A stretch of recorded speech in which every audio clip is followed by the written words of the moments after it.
What is up, everybody? The debut episode here on Palangi's Studio of Rock, only on Radio Wigwam. Today we have Nashville, Tennessee rock artist Jasmine Cain in the building. It's been quite a few years since I've talked to her, so we will see what she's got to say.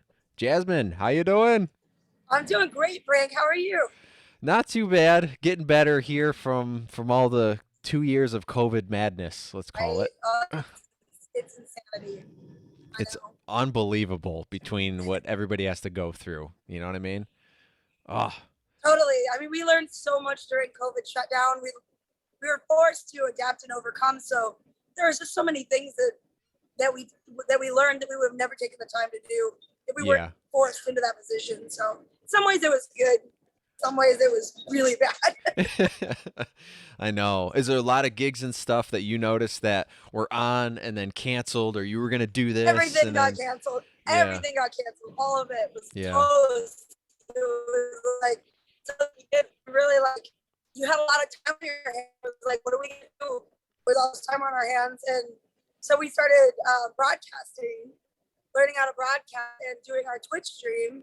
yep, I took the opportunity to kind of revisit things I haven't done since I was young. Like I never really learned how to play piano. So I oh kind of okay, spent some time and relearned how to play piano.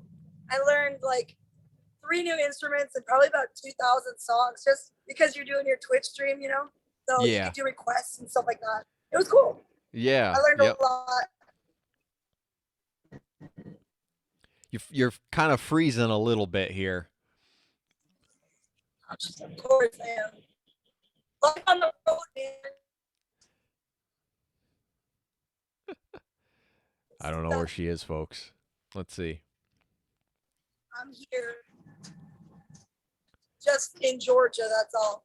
Okay, so in Georgia, we got her back here a little bit here. Might be a little bit in Okay. and out, Yeah. everybody. Sorry about that. Um, We're literally in motion right now. I was gonna He's say driving you got the right tour now. bus going on and everything. Everybody Yeah. listening, Yeah. We're driving. everyone out there, audio listening out there, thanks very much for listening here. Jasmine's on the road, so it's a little bumpy, But so as far as I know, your debut record was like in 2004. So you've been doing this like forever.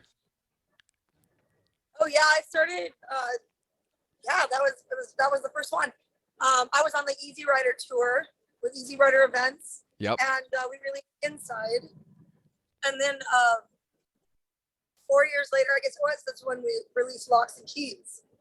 And I think I met you when I was on the Highway Prophet album. That's when you and I were introduced. Yes. Yep. We both worked with Day of Fire and Rogers Masson there in Tennessee. Y- Right. Yep. Yeah, And so that was my third record. oh, And then okay. since that, um, I've released an acoustic album, a live album, and 2 more studio albums. So Wow. yeah, Keep still busy. going. That's what you want to do. Always busy. Now, you got recently too. You got married, right? Congrats on that. I know. I told everyone if I got married that the world would explode, Yeah. and Was and never then gonna it happen. did. Never. Never. I know. All my friends blame me for COVID. They're like, you said it, you got married, and then the very next day a tornado hit Nashville and just destroyed downtown Oh, Nashville. I And remember then that. that was Oh the my. day after our wedding.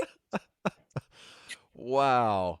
Now you And got then no. COVID Go and ahead. then COVID shut us down 2 weeks after that. Jeez, but Yeah. everything's going well. That's all that matters. He's driving this bus right now, so I guess so. That's Kevin, right? No, Kevin was in Full Devil Jacket, right? That's right. Yeah, I was like, is that the same Kevin? Holy crap.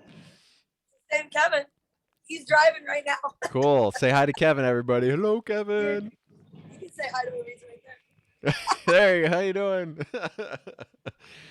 Awesome. Yeah, back when I think when I was recording in 2010 or something, and Josh was getting back together with Full Devil Jacket. Those guys, we were gonna work together on this 2 songs or something like that, but it never really happened. But Yeah, we had I a was lot of always that. like, that was cool. We had a lot of that with Josh. Yeah, It's like, great It guy, worked. but he could never get anything scheduled. No. um, so what have you been doing recently? I know you just signed you acoustic tour right now. What's coming up after this, and Well, the what's going on? winter months, the band takes off, and I do acoustic stuff, and then during the summer, that's prime tour season, so we're on the road hard. I think we have usually around 170 shows a year, so Wow. I know that's Yeah. why we had to buy this thing, 'cause we're dying out here. I was gonna say that saves you a lot of hotel rooms right there. Yeah, well, I figured it out. Like the amount of money that we were spending on hotel rooms was actually like could Trip pay for this thing in 2.5 triple. Yeah. years. Yeah, for real. Yeah. Yeah. For real. So Besides our the first day, gas, right? but you're parked most of the time. I mean, in Yeah. between you're just parked. Yeah. But honestly, with the number of shows that we do, it just made more sense to do this. And our first ones out the gate are going to be Daytona Bike Week, which is coming up in 2 weeks. Yep. She's a very big bike fan. That's what I noticed right away with you. I don't know if you ever done a photo shoot with a bike, for your Oh yeah. music. You have? Okay. I don't, not for music really. But Oh, yeah, okay. Because I would go, that would be a sick cover, too, of something. I You got mean, flames coming out of the bike or something. Yeah. it would be. I don't know. I've done a lot of motorcycle shoots, so yeah. I don't know. Nice. The main thing I was trying to do was to keep from pigeonholing myself as just a biker band, because Yeah. our music Yeah. isn't really geared towards bikers. Yeah. Yep. Yeah, it's So, it's mixed, especially when you do the acoustic stuff. But that crowd, they love that hard rock, the metal, the that they scene, love that vibe. everything. I Yeah. mean, the same people that are going to those motorcycle rallies, they're going to Welcome to Rockville and like Yep. Carolina Rebellion and all those too. They're coming to Lake George, New York too, because apparently Americade is the spot. I don't know why, but that's Huge. where I am. That's a huge one. Yeah, that's Yeah, massive. it's so small up here. It can't hold. I'm like, how can it hold all these bikes? It can't hold anything. Oh, It's you'll find small. out. Ah, maybe I'll You're come about up to here find and play. out. That'd be cool. There are Shepherd's Park in Lake George. That would be really cool. You could play that. But Yeah. the thing is, That's around like here, you got to rent more insurance and all that. It's like $400 to rent the park out because of the insurance liability. But you can do whatever you want. That's New York, so Yeah, that's good old New York, everybody. Oh, so here on Palangi Studio Rock, we mostly play indie artists with I call them the majors because I like to pair people up based off their sound. So you've been on the past couple of weeks here. We're into week 3 right now, and hey, you're the very first interview. I said I'm not gonna do interviews every week, but if I can get like one guest a month or something like that, just varies it up. And being on the radio, it's funny because I'm like, well, really we're in the UK right now. That's where they're based. I'm in New York, you're in Tennessee, and it's sure. like, but people listening to from everywhere, and it's I appreciate the opportunity here, Radio Wigwam, for them asking me because unfortunately the guy passed away before me that had the rock Oh, show, that's terrible. so there was a slot to fill, and I go I will fill that slot somehow. That's But I'm like, it's been a little. I don't know if you ever got into radio yourself, but it's a little not different. really. Rock Rage Radio was looking for Yeah. someone to travel events and to do it on location. Yep. And they asked me a few times if I would do it, and I just honestly don't have the time. I barely have the time to do the interview with you, as you know. Yeah. You gave me like several dates to choose from. I'm like, I've got this one and I'm traveling, so Like, I'm on the road, but I can do it. I got the Wi-Fi. That works. we're It doing works. it. So let's talk about some studio work. Like, what do you like to use as far as guitars, amps? Do you have a certain sound you go to? Do you go to studio and you're like, I have to have this equipment, or do you kind of use what they got and you bring your own stuff? Or I guess it kind of depends on what you're trying to accomplish. Like, if you're going for the gold or whatever, you put the full studio setup. I mean, there's so many things that you can do now that you don't have to drag in the amps and stuff to get that sound. Yeah. My main go-to right now has been the dark glass. that all the dark class stuff. I had the B7K Ultra, which was amazing, and I went to the Omega, which Okay. was the John Stockman from Carnival. Are you familiar with that band? No, never heard of them. So I'm like kind of obsessed with his sound, like his Okay. bass tone. And so I just kind of started studying like what he was using. And then we met him in Germany at the, because I play Warwick basses Yep. and we're Yeah. sponsored by Warwick. And so I met John in Germany at Warwick Basses Revv Festival. And, Nice. and, you know, he kind of went through his gear, you know, what he uses. And he had that pedal with him. And it's like a preamp and a, Does it have a little tube in it? yeah, it's a preamp. So you Yeah. can use it direct or you can, you know, run it through your amp, through your rig, Both, which I run right? it through my rig. And I'm Yeah. running trainer gear right now for amps. Okay. So I've got their YB8 300 for the amp head, and then I've got the 810 cabinet. Nice. I finally went through my storage unit and got rid of 3 of my old vintage amp cabinets. Oh yeah. Yeah, a lot of bass players use those. I've never played through one, but they're like, yeah, you got it, I man. collected It's a them, staple. you know? I collected them because those the speakers that they had in the like the older ones, Yeah. like 1968 to like 72, were these really cool speakers that you can't get anymore. Did they They have, add like, just a square little extra magnets on them. layer of dirt or something like that? You know what I mean? Like Yeah, they're just like saturation and they just got like this growl you just can't. it This just warm growl you can't get out of it. nice. Like, so I collected those cabinets mainly just so I had all the speakers. Nice. So I finally just gutted them and kept the speakers and got rid of the cabs. So there you go. now people make furniture out of them, so whatever. I know. I thought about that. I go, why don't I get like a 4x12 guitar cabinet? I'll make a shelf out of it, and I could put some stuff in front of it and whatever, and store mics in it. You know, Yeah, dude, they put their TVs in them and stuff. It's weird. That'd be cool. That's actually a neat idea.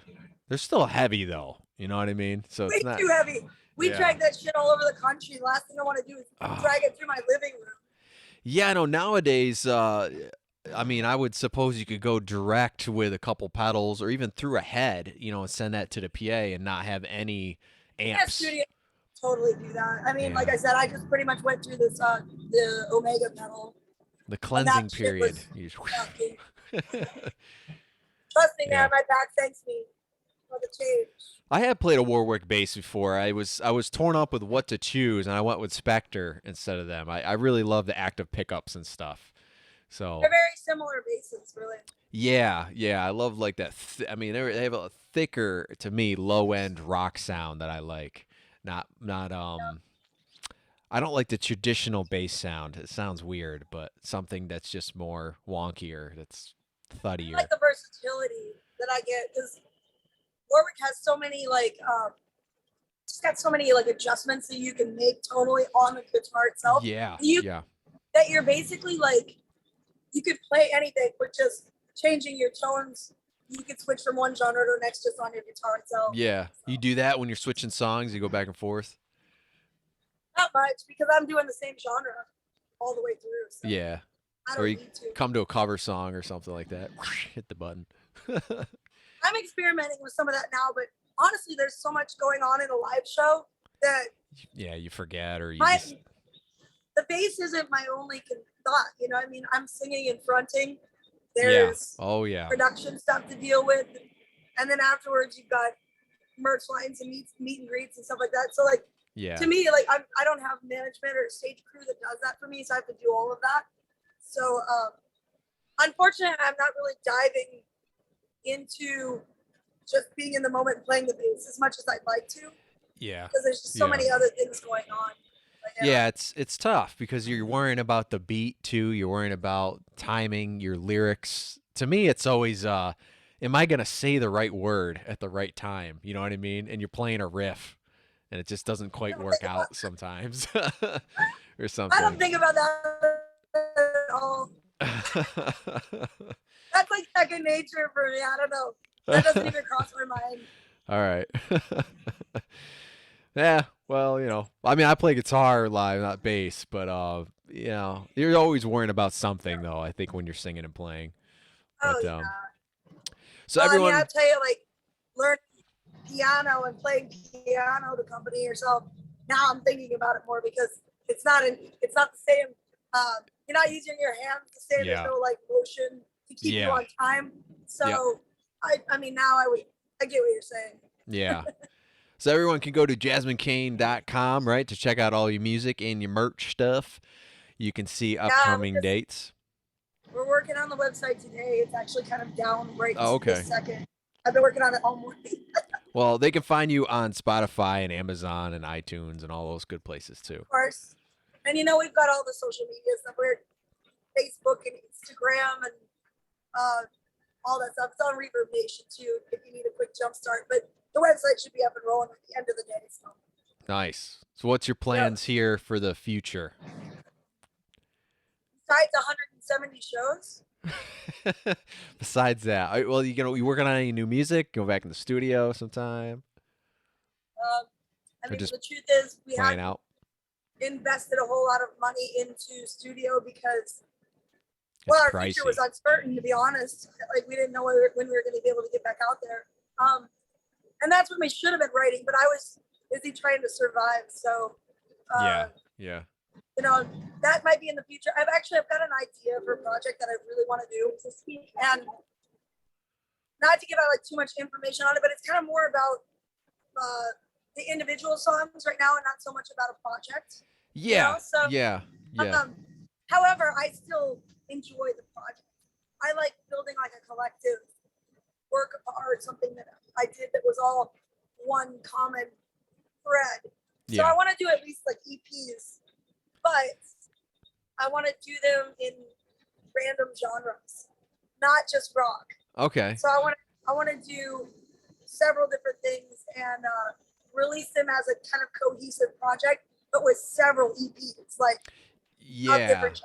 Yeah. Like every 2 months there's gonna be an EP out, and it's gonna be this genre and this and this and Exactly. yeah. The EPs I find you can kind of hone in on your idea and sound better. To me, like a full Yeah. record, it can kind of get not cluttered, but a little bit spread like too quick because you're like, I got Yeah. 12 songs. you know, I don't I don't know. know. It's it's like I don't know. I just want to try something different. I'll never Yeah. stop experimenting with what's happening and what's new. I Yeah. just want to try. I've never made an album. I've made 5 EPs so far and a bunch of singles, but I will not make an album. I don't know why. I think it's because anywhere I send it, they're not going to listen to a full album out there. That's true. They're just going to listen I to just do what full are the albums 5 songs? What are the singles? it gives you months of content when you do a full album. So Yeah. you've got songs to release for the rest of the year, really, if you want to. And you start building your music videos for those, and Yep. it just gives you a lot more content. Do you A lot like more to doing work those, with. the music videos? Everyone likes doing music videos. You I don't? think the process is fun, but I don't like being in them. Okay. I don't want to be in them. Huh. Why is I'm not. that? I'm not an actor. That is too. Sometimes you do feel like you have to act with the story, especially if there's a storyline in it. But what if you just do a performance music video? Do you feel better doing that? I've done plenty of those, but I mean, we've got several music videos out there. Yeah. I don't know. I enjoy the process. Like especially when I have like people that can actually act. That's awesome to watch Yeah. them do their thing. Yep. That'd be cool. I am like. I would I look act in one of your stupid music in front of the videos for you. I love to act. She I don't look want to be in it. ridiculous in front of the camera. Throw a wig on me. Okay, you're next. I'm putting you in the next video. That would be cool. I always offer that. I love because that's my background. I love film. I actually shoot videos and stuff now, so I'm getting into all that. But That's. I definitely it's a different world. It's image reality. It's creativity. That's different. I used to think I'd be really good at that too. I don't know. Then I see it and I'm like, oh, I don't like that at all. Did I like that? It didn't look like that in the camera. I don't know. I know. I hate that. I don't like looking at myself. I don't like listening to myself. Huh. I'm Okay. over it. You're one of those singers then. No. I don't know. Like, I can judge a vocal performance by like saying that was well done. It was a well done vocal performance. Yeah. But like, if you ask me if I enjoy like the tone of my voice or listening to it, I don't know. I think it's just because you do so much recording and so many shows and whatnot. I don't know if Yeah. sometimes it gets on my nerves. Do you think it's because you always think I could have did that better? I could have did Oh, that yeah. again. Totally. Yeah. Totally. And then I start to doubt myself, like maybe I can't do it at all. So it gets, Yeah. I basically screw myself in the end. I overthink shit. That's not a good outlet. No, I know what you mean though. I feel the same way sometimes, and I feel more that way since COVID. To be honest, I'm like I don't know how the heck my voice is anymore. I've been studying at Berkeley, so I'm like my guitar is good. I love the guitar. I think I'm excelling. My voice is like I would say like 10% out of 100 out of my scale right now. I'm just like I don't know. Frustrating, man.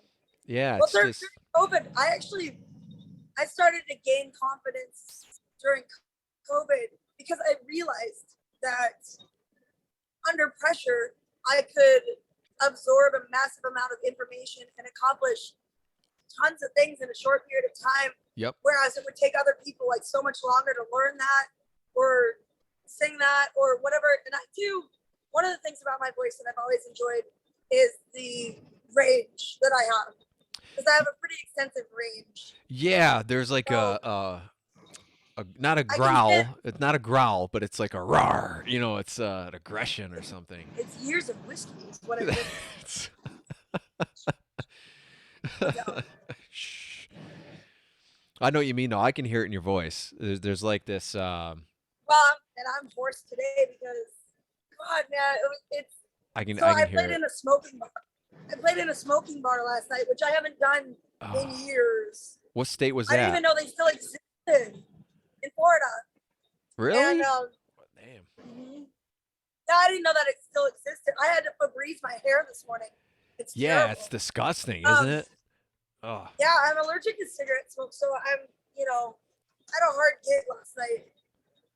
I'm paying for it today. There you go. Well, there's always tomorrow, as I say. I'll be asleep tomorrow. Happy Valentine's Day. That's true. Yeah, you gotta sleep through Valentine's Day.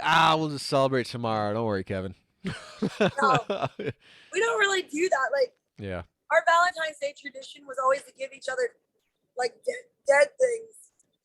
We have a fascination with dark art. Okay.